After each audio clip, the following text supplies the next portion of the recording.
Hello, everyone, and welcome to this week's Get Good At series. If you're a bit confused or concerned, don't worry, Ian is alive and well, but I will be conducting the interview for this week. For those of you at home who are a little angry or sad about this, don't worry, Ian will come back next week and we'll resume normal service. This is just a one-time thing, so don't panic. We'll be okay. But joining me this week is a RCD legend, Eileen. For those familiar with RCD, I don't think Eileen requires any introduction, but for anyone who might not know, why don't you introduce yourself and explain what you do here? Sure. Hi, everybody. Nice to be here. As Oliver said, my name is Eileen. I'm the executive assistant at the Richmond Centre for Disability, and my primary job is in the accounting department. And I've been here since 2001. So, yeah, since the first brick went in. So, anyway, I'm glad to be with you and looking forward to having a chat with you all about fundraising. Fantastic. So yeah, obviously accounting is a very large position with lots of responsibility. Unfortunately, we cannot talk about the entire interesting and vast world of accounting today. We are unfortunately going to have to zoom in on one part of your work here, which is fundraising. So why don't you tell me, what is fundraising and why is it important? Sure. Well, Oliver, without fundraising, a lot of non-profit organizations probably wouldn't exist. And fundraising is basically the process of collecting money and donations for a cause, for, say, individuals or non-profit organizations. And the money is used to help raise funds for a cause. So in our organization, obviously our cause is to provide services and programs for people with disabilities. So that's what we raise money for. And the reason it's important is, without fundraising, basically an organization might not be in existence. Apart from getting funding from various other sources, without fundraising to keep you going, many organizations would probably close down.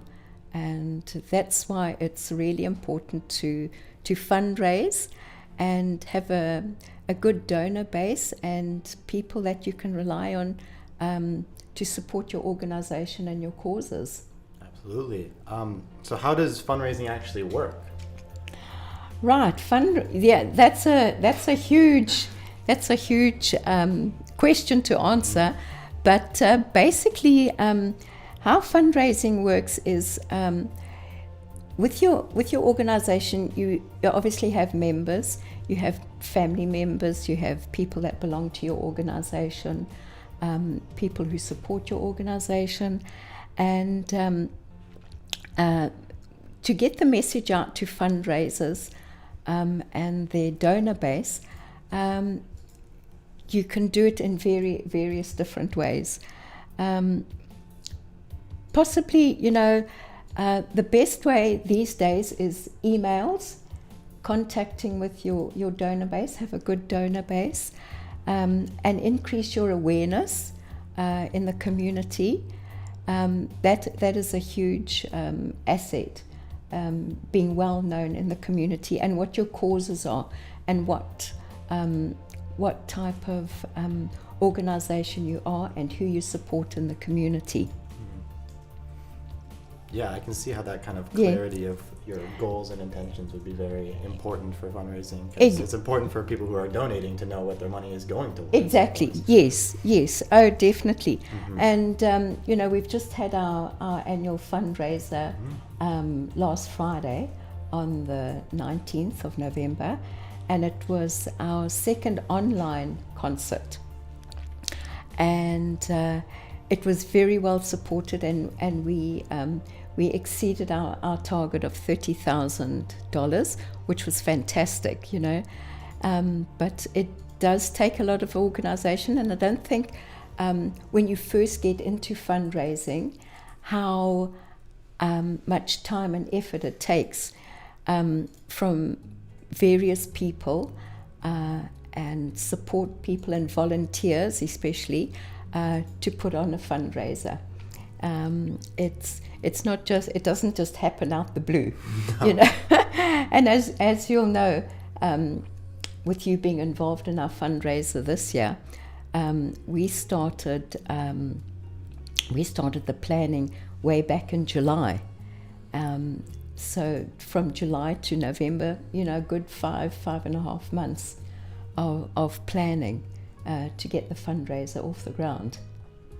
I mean, obviously it worked out very well for us, but it absolutely is a lot of work. Like I attended some of the meetings, and it definitely, you can tell there's a lot of thought that goes into this whole event, and it's just, you know, a one-night thing, but there's months and months of thought and planning that goes into it. It is, yes. You know, maybe I should just explain, you know, how to start off with a fundraiser. First of all, you know, you definitely need to have volunteers. You definitely need to have good members of your organization that will support you and help you plan the fundraiser, and definitely have a theme in mind, and make sure that your donors know what your cause is and where their money is actually going, and what it's going to do for the organization. Because as I said earlier, you know, without support and fundraising, probably you couldn't, you know, have the programs that we do for people with disabilities. Absolutely. Yeah, no, I for sure. I know fundraising is very integral to ensuring that we can continue running our programs, especially at a cost that's affordable to people too. I think exactly. That's also very important. Totally.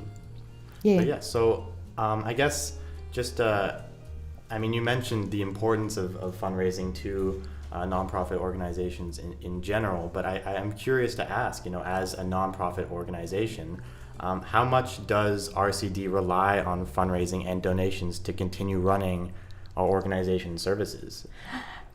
No, we rely a lot on fundraising.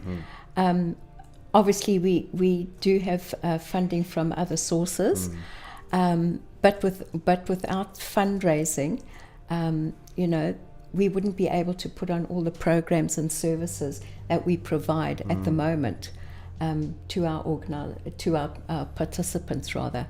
Sure. And so, you know, for that to happen, we as an organization need to do fundraising. And throughout the year, obviously not with these past 2 years with the COVID pandemic, but in the past and before we moved to our premises where we are at Lansdowne Mall, we had quite a few different small fundraisers during the year that we had. For instance, we would have maybe a hot dog day, and we would have the Chinese support group garage sale, which was ginormous. Let me tell you, I think it was the biggest garage sale in the Lower Mainland, because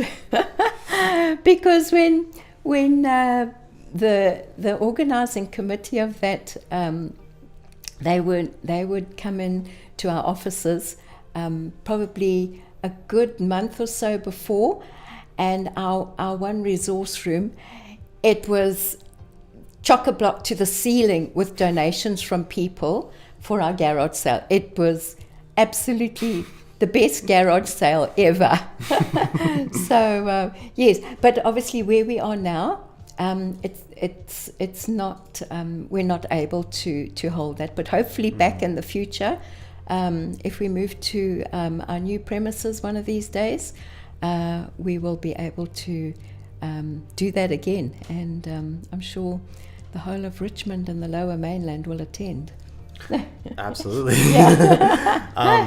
So yeah, you did mention the fundraising efforts we've had in the past, and obviously when COVID was not a thing, it was much easier to do kind of these in-person events with in a smaller area with a lot of people. Yeah. So I'm curious, with that in mind, and you mentioned our online concert as one source of fundraising that we've done during COVID, but given the change of COVID, what are some of the ways that we've started trying to fundraise through COVID? Right? Yes. Yes. Well, as I say, with our fundraising concert we had on last Friday, it was our second online fundraiser, and our first one was last year, and that was amazing as well.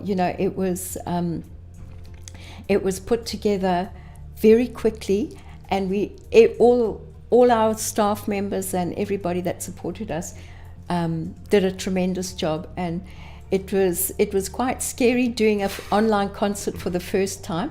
I wasn't as involved last year as I was this year, and to basically say nobody actually knew what they were doing that first time, and to produce what they did do was absolutely amazing. And again, we exceeded our expectations on the money we raised last year as well.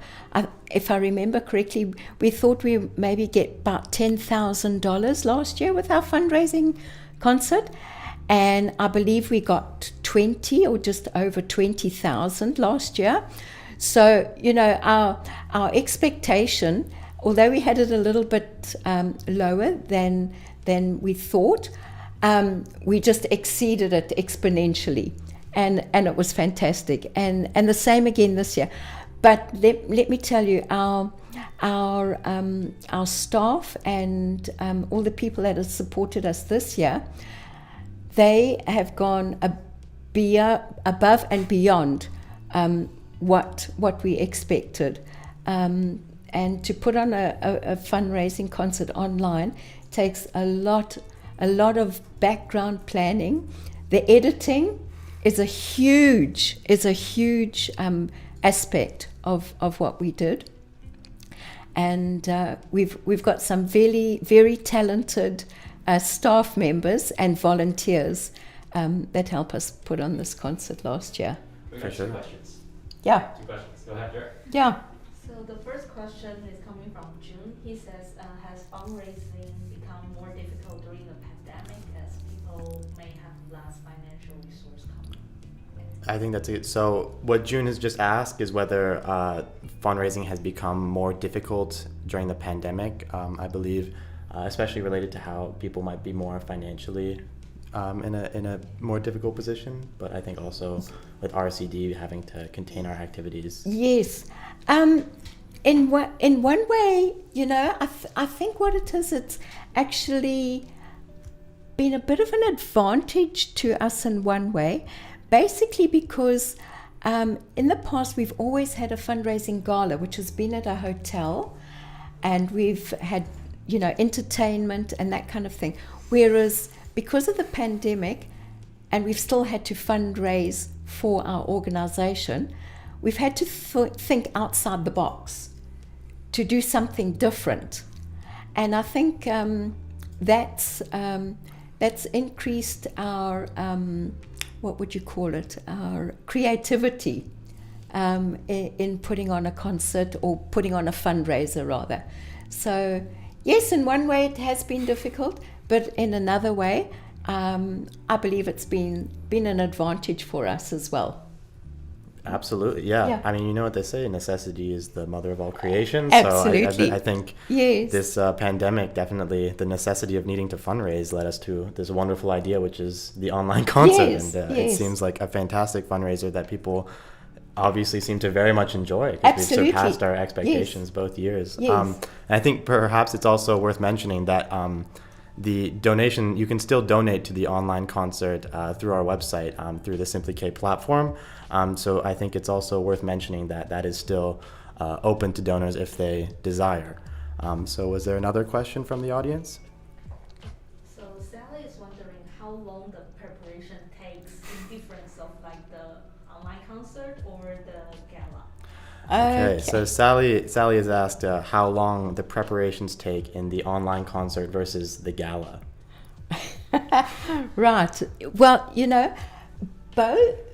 both are pretty similar in preparation, but totally different in preparation.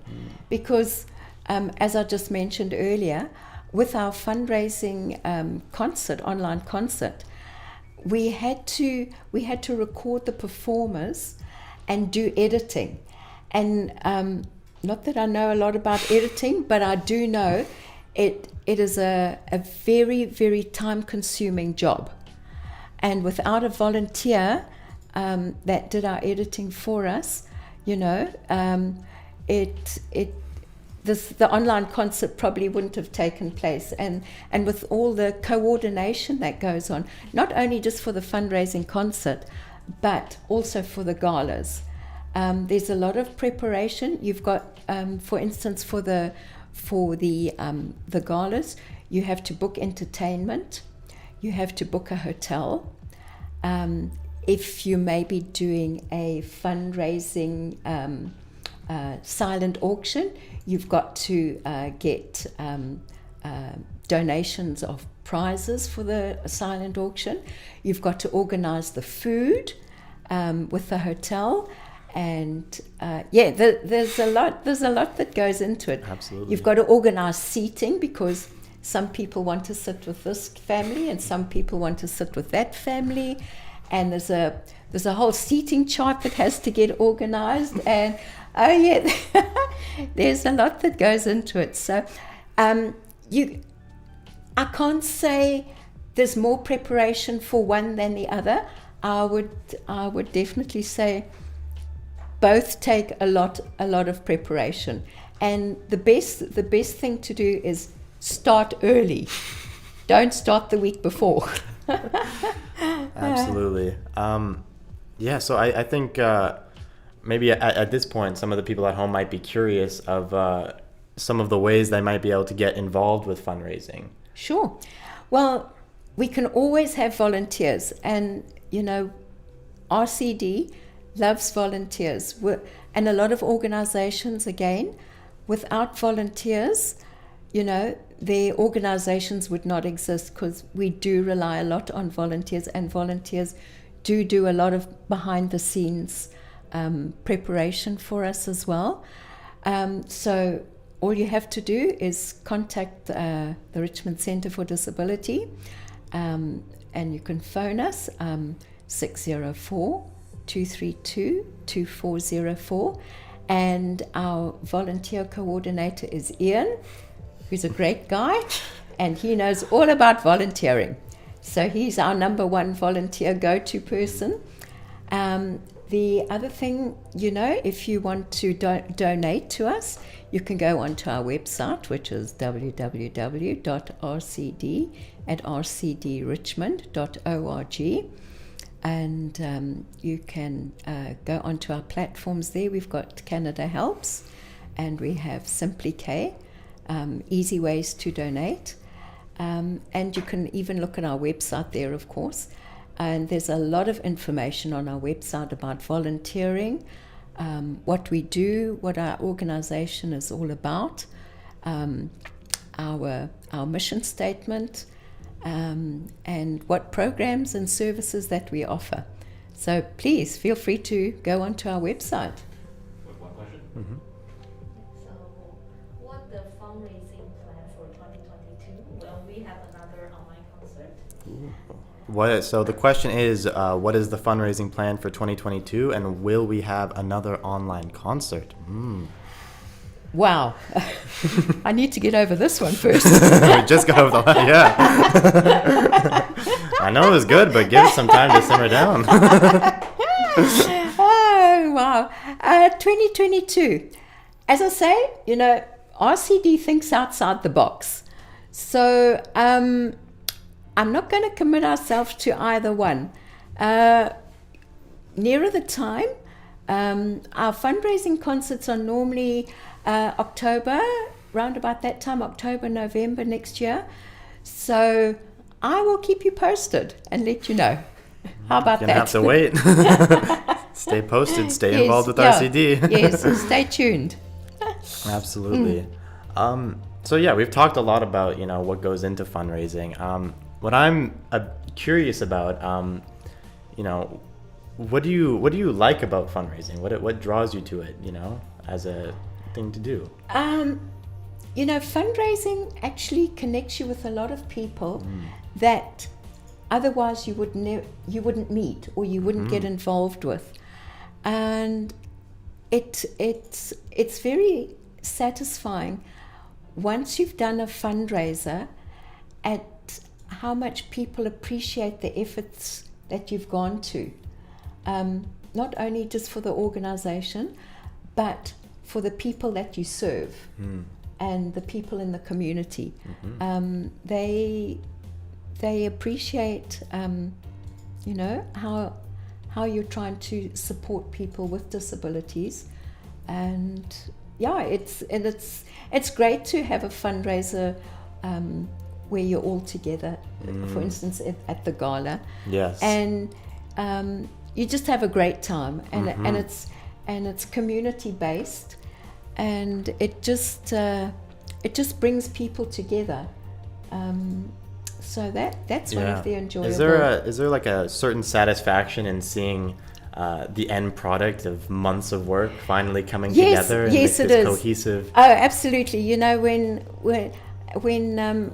for instance, when you have the fundraising galas, there's probably about maybe 200 to say 250 people in a room, and everybody's normally having a good time and enjoying themselves and dancing and going to the silent auction. And the silent auction's always fun because you've put your bid down and then you want that certain thing and then somebody else is coming, so you increase your bid. So it's a fun time for everybody to be together and for a common cause. That's very satisfying. Absolutely. I think, one of the things that really stood out to me for the concert, for example, was just how much support it gets and how much it creates value for people. So it's just I think to me personally, it's very meaningful to see how much, people are willing to contribute and willing to be a part of the community when given the opportunity. So I think for me, that's a big reason fundraising is a pretty powerful tool. Yes. Have you been involved in any fundraising? See, I've never. I don't think I have the skills or expertise to plan a full online concert like you. But throughout the years, I have. My family has been involved in nonprofits growing up, so I have been surrounded by fundraising efforts. Yes. Especially, my mother has always been very much involved in nonprofits, so she always is involved in fundraising efforts. So I do.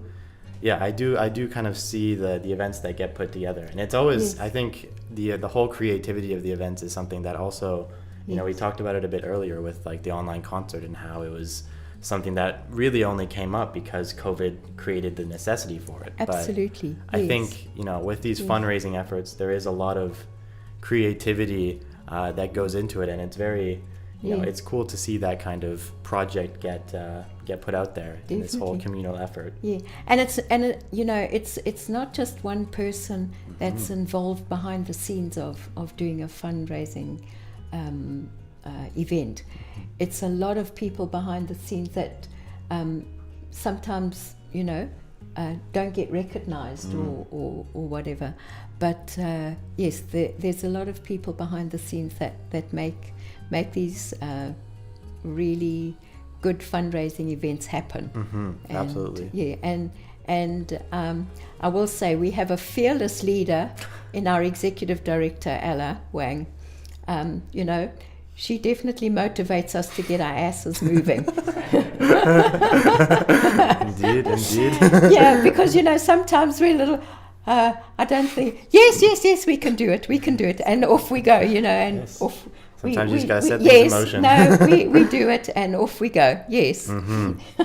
Yes. So motivation is definitely one of the key ingredients in a fundraising event.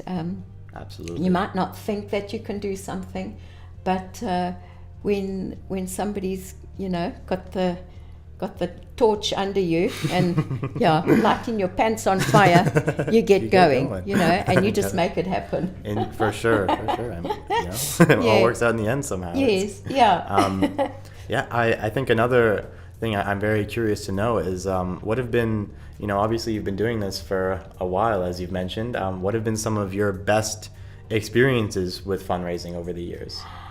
Wow, we've had a lot of concerts. At the very beginning, when I first started with RCD, you know, we didn't always have an annual concert and then or a fundraising goal. And then steadily, as we realized we needed to do fundraising more and more, that's when all the different themed galas came up. We've had Elvis as an entertainer. Elvis. Impressive. Yeah. I don't know how you made that happen, but not going to question it. Not raised from the grave, but Elvis. We've had, I think it was Dinner with the Stars. We had different celebrities at a specific table. Oh. You know, so that was the one. We've had. We had the Hawaii. Yes, thanks, Ian. Yes, we had the Hawaii theme. Mm-hmm. I think the 2018 fundraising gala was the Halloween one. Yes, the Halloween one. That was really good, where everybody dressed up in costumes. Yes, that was really good. Mm-hmm. You know, just all the different themes that we come up with. They're all exciting in their own way, and everybody does get involved with the themed concerts, and they do enjoy it and they do participate. So I think that there was many people that dressed up for the Halloween concert. Yes. Yeah. So it was pretty good, but I can say I don't think there's been one concert that's disappointed anybody. I think everybody has enjoyed all our fundraisers that we've put together. Absolutely. Well, I mean, they are a lot of fun. Yes, they are a lot of fun. It is a lot of hard work and a lot of fun. Yes. It's a great community effort every time, it seems. I mean, I've only been here for a short time, but from what I've been involved in, it's always been a very satisfying and rewarding effort when you all come together and make this thing happen. We will rope you in next year. We have your contact details. This is true. Once you come, you never escape. You don't. No, not RCD. No. I mean, who would want to? Yes. But yeah, I think, some key takeaways, I think, is, you know, if you want to get involved, you can volunteer, you can donate. Both of those ways are, you know, great ways of supporting RCD, always. Yeah. We always appreciate it. And I think at this point, that's all the time we have for this week. So thank you for tuning in, and we will see you next week. Thanks, everybody. Thank you. Bye. Bye.